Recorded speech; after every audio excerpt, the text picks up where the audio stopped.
Peace family, Grand Rising. I hope you guys are happy and healthy and doing well. This is a swallowtail butterfly. They're beautiful. I do like seeing them in the garden. But my milkweed has clearly not gotten big enough for him to notice because I planted it right behind my kumquat. This swallowtail has the ugliest babies, y'all. It looks like bird poop. Their babies look like bird poop. Last year, me and the kids collected some, put them in a container with a tool at the top so they couldn't get out, and we kept putting citrus leaves in there from that tree that used to be Maya. So it's beautiful. I've never seen the babies eat fruit. I've never had as much fruit coming as I have this year. If you can see, dang, can you see? They're looking so good. I don't know if it's supposed to be doing this. Is it time? The tree is telling me it's time, I guess, y'all. So I don't know if they'll try to eat my fruits, but I've definitely seen them eat the leaves up in previous years, and I don't really like that. If I could be honest with y'all. So I'll let you know if I see any babies. She probably laid her eggs. Like, you see them, you're like, oh, the butterfly's so pretty. It's like, you pretty, but them babies ugly, first of all, and they eating my tree up. So I caught her red-handed, and I wanted to show y'all what she looks like. She is gorgeous. And then my milkweed, look, it's just too small right now. Like, you in the back, you in the cut, you slowly, maybe I should bring it up to the front maybe and let it get more sun, and maybe it'll get bigger a little faster. But anyways, I just want to share that with you guys since we're observing all of the critters that come into our gardens. Peace. And guess who's back, guys? Man, I don't know if you guys will be able to see for real. The wasps are back. Oh, I don't know how to show y'all because I'm not going to get too much up on them. It just doesn't look clear. But there's a wasp nest there. I'm going to back up so y'all can see because my wasps have taken their rightful place in the garden. The deal was there, and this is where they lived before I had that big old deal. Then they built a house in my deal, and that's when I got stung. When they lived in this little corner of my fence, I would garden here, I would plant, I would be back and forth doing whatever I gotta do, and I never had a problem. And the only time they would come near me is, say for instance, like this broccoli looks so bad. And look, my kales, now more of the kales are getting eaten up. I didn't redo my beer trap. That was my fault because we had a lot of rain and stuff, and I was working on some stuff. So I need to redo the beer trap. But when I would come here, like for instance, I would come. I'm like, it's hoes. See this worm? I would be down here getting them out. And the wasps would come up sometimes like, hey, you know, what you doing? That's my food. I'm like, y'all better get to work. Y'all better get to work. And then I would let them get to work. I never had a problem. So I'm going to let them stay. I'm tired of picking these worms off of here. I didn't put the tool on there, so that is something I could have done. If you don't want to let your wasps stay, of course, you know, that's your prerogative. It makes sense. It's okay. So that's why we try to think of different options. But mine gonna stay. They're gonna stay. They have taken their rightful place. As long as I'm not gonna reach up in them. Like we had one that was back here. I was like, no, you can't stay because my sweet potatoes will grow up here. And you guys know I eat the sweet potato leaves all throughout the summer, like until they die, until we harvest them. So I don't want to be reaching back there and somebody sting me. So anyways, I just want to share that with y'all. Peace. Well, family, we got a letter from the HOA at Mommy's house. And well, first of all, let me back up. We were planning to build an arch trellis with the cattle panel over here, and just haven't been able to get to it. And mommy got a letter from the HOA that we can't have the grapes hanging over the fence. I'll have to get the letter and see exactly what it said, but basically she's not allowed to have grapes growing on the outside of her fence. So this is how it's looking right now. The grapes are still really hard when you touch them, but it looks like some of the vines died because my husband just had to come over here and basically push everything over. So even today, we're still not ready to fix it. I just wanted to give you guys an update, and this is one of the reasons why I don't want to have an HOA. When I move to my next place, my next land will not have an HOA, because I don't want anybody telling me what I need to do. The grapes are beautiful, and they're also food. So it's not like it's an eyesore. It's not like, you know, it's not bringing extra bugs or anything. It's just beautiful. I showed you guys in a different video how beautiful it was from the outside. So at least we got those shots, and it's okay. We're going to keep on moving on. But today I'm here to deal with the ants. Let's see if I can show y'all. Where should I go first? Probably over here.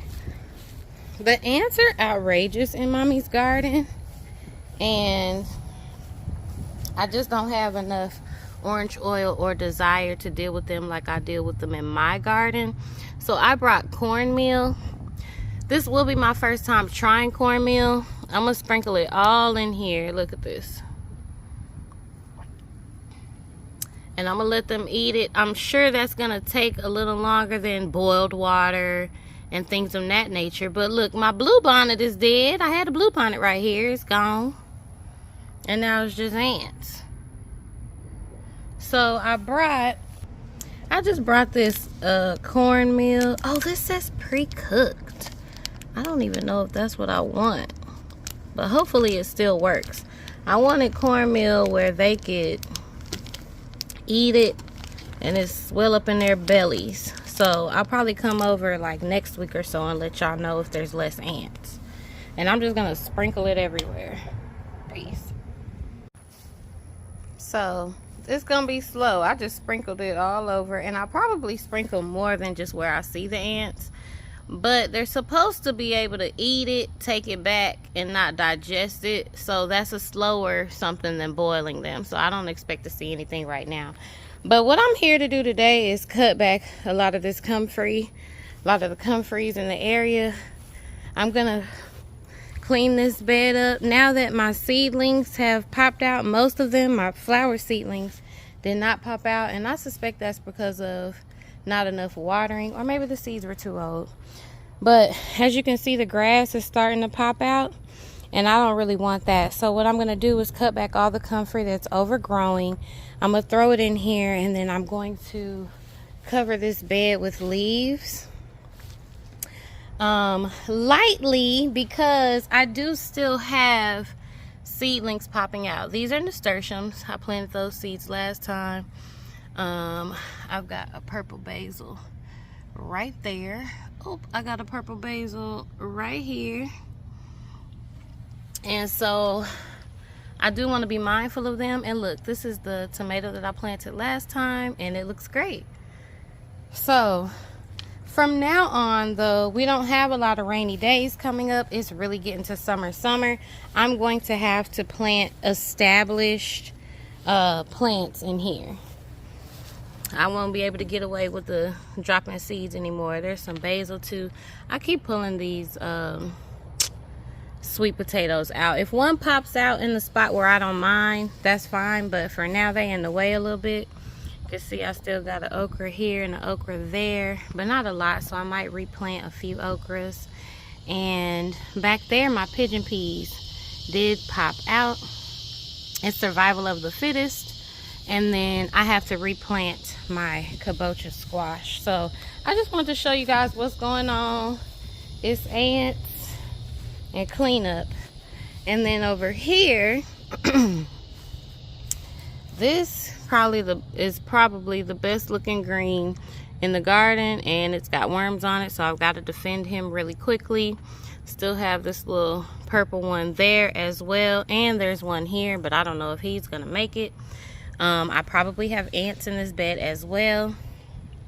The Ethiopian kale looks like it is recovering nicely after we got the seeds off of it. And also my melon looks like it's doing pretty well. And now, guys, I can finally cut this guy back. If you can see, I've got lots of brown seed pods. And you really don't need this many.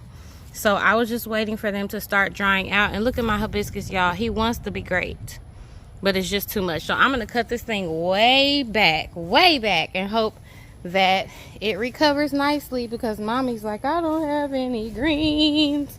And look, I'm doing the best I can. So there's an update on the tomato. Look at that bug. I need to, oh heck no, I got to get them. You can knock those off into soapy water and take care of that.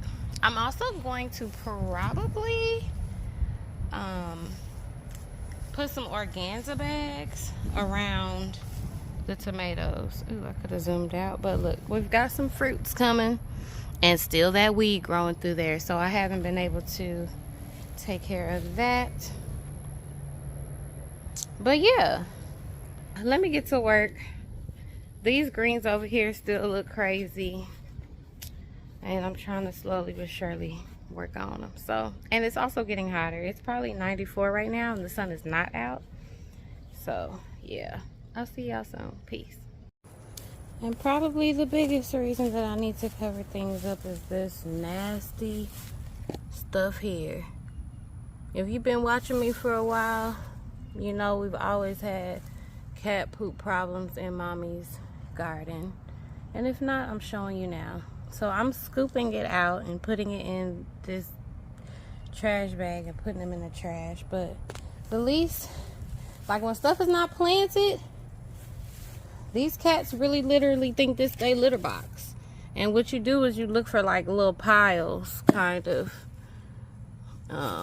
in your beds, because they like to bury the poop.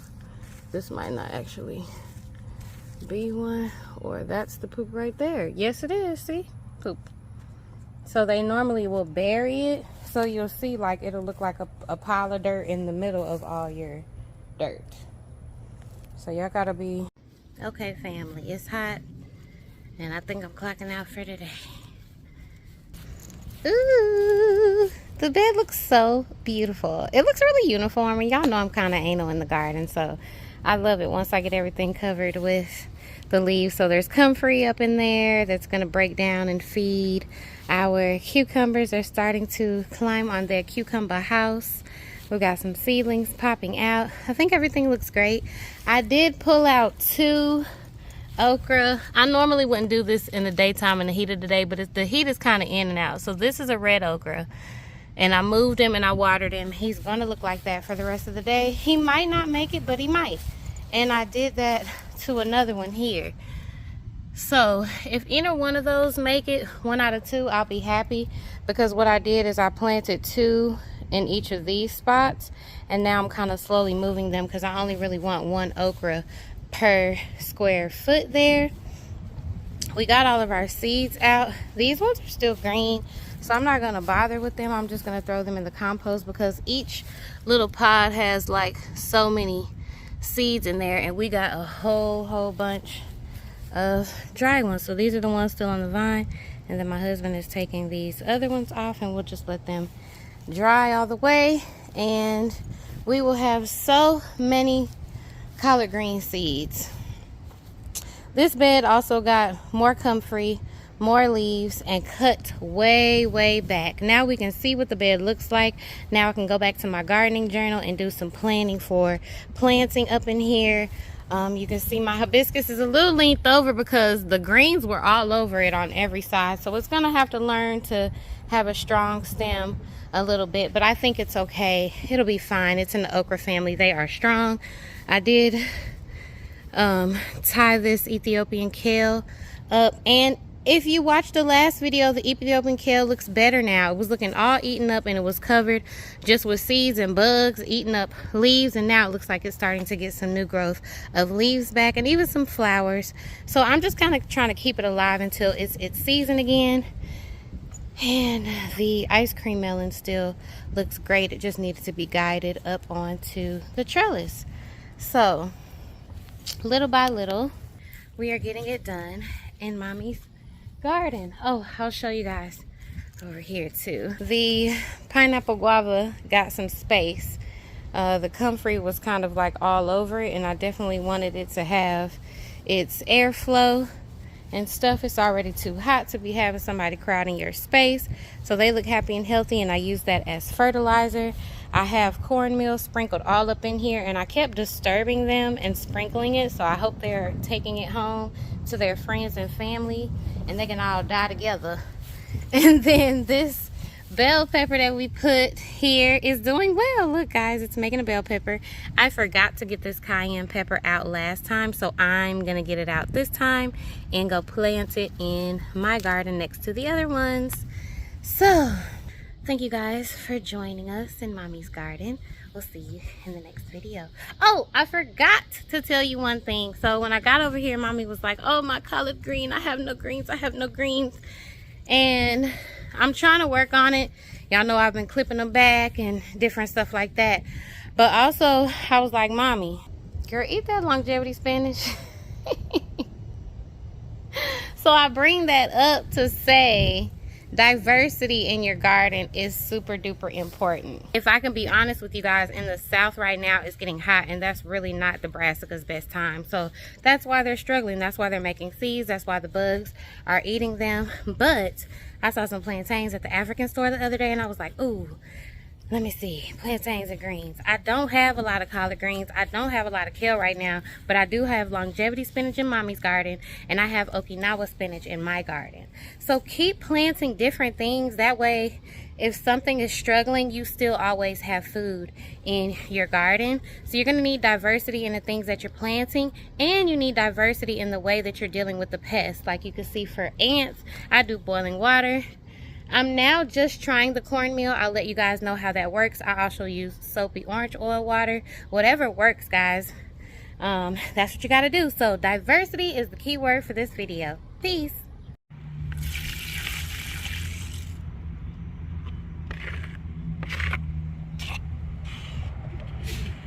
Bless you.